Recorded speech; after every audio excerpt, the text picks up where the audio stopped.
আসসালামু আলাইকুম ভাইয়ারা, সবাই কেমন আছেন? আজকে অনেকদিন পরে আমার কাছে দুইটা অর্ডার আসছে, কারণ আমার কাছে দুইটা অর্ডার কোনোদিন আসে না।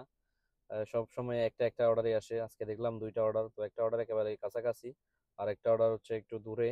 তো তালাবাদে এখন রেট অনেক কমাই দিছে, তো এই জন্য ডিউটি করতে মন চায় না। তো এখন আমি অর্ডারটা নিতে আসছি মাস্কেট মলে। তো এইটা দেখুন কি সুন্দর একটা মল। তো এই মলের ভিতরে বিরিয়ানি বল থেকে আমার অর্ডারগুলো আসছে, তো আমি চলে আসছি দোকানে অর্ডারগুলো নিতে।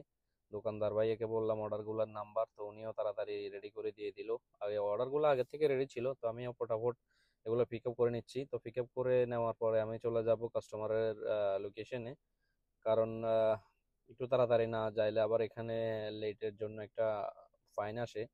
ওই ফাইনগুলা দিলে আর অর্ডারের জন্য কিছুই থাকে না আমাদের জন্য। তো তালাবাদে এখন কাজ করা খুবই কষ্টকর হয়ে গেছে।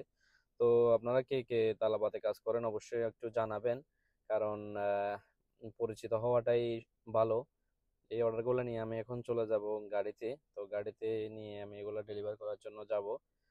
ভিডিওটা অনেক লম্বা হয়ে যাচ্ছে ওই জন্য আর গাড়ির পার্টটা দেখাইলাম না, পরবর্তীতে ইনশাল্লাহ দেখাবো আপনাদেরকে।